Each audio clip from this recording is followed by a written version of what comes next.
15 साल में भी कोई इंटर कर लेता है, क्योंकि जन्मतिथि कम लिखी जाती है, किसी वजह से धोखा हो जाता है उसके साथ, तो ऐसा होने की वजह से 15 साल में भी इंटर हो जाता है।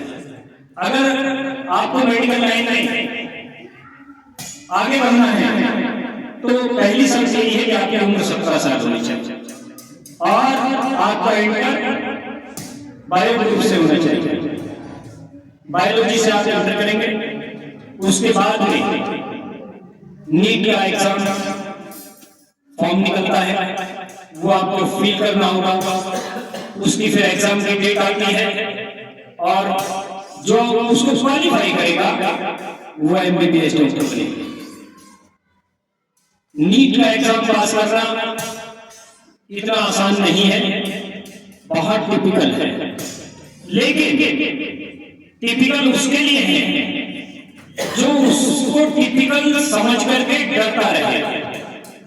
और अगर आप लोगों ने ये ठान लिया कि कितने भी टिपिकल क्यों ना हो हमें उसको पास करना है, तो मैं यकीन दिलाता हूं आपको कि आप में से ही कोई ना कोई बच्चा जरूर उसको क्वालिफाई करेगा और एमबीबीएस डॉक्टर बनकर इस देश की सेवा करने का काम करेगा।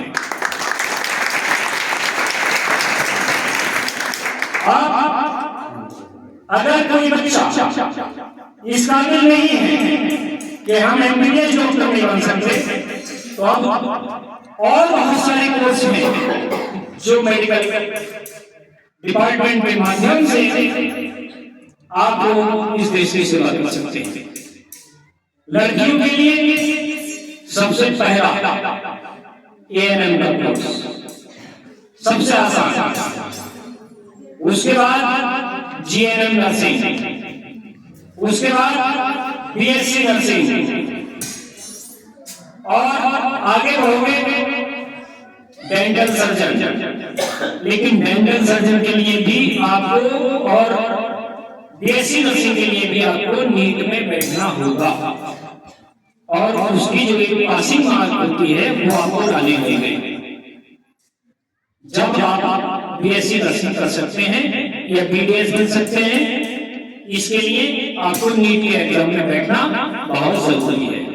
और आप मेडिकल कॉलेज में अपने इंटरनल एग्जाम दे रहे हैं, वहां नीट आपको बैठना होगा, इधर इंटरनल एग्जाम भी आपको कॉलेज का पास करना होगा, तभी आप इस लाइन में आएंगे।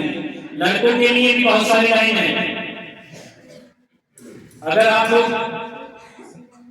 नीट क्वालिफाई नहीं कर पा रहे हो तो ये मायूस ना हो कि हम स्वास्थ्य विभाग के माध्यम से देश की सेवा नहीं कर सकते। बहुत सारे कोर्स हैं हम लोगों के लिए, lab technician, x-ray technician, radiologist diploma, GNM nursing, BSc nursing.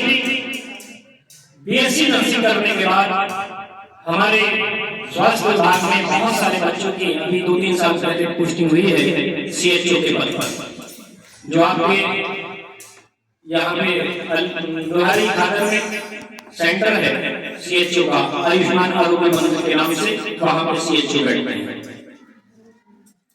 तो प्यारे बच्चों, ये आपको लाइनें हैं जो आपको मौका मिलता है कि आपको कौन सी लाइन चूज करनी है और हमें आगे बढ़ना है। हर डिपार्टमेंट में इसी तरह से अवसर आते हैं, वो अवसर आपको प्राप्त करने हैं। इसके लिए आपको अपने मन में लक्ष्य बनाना होगा कि हमें कौन सी लाइन चुननी है।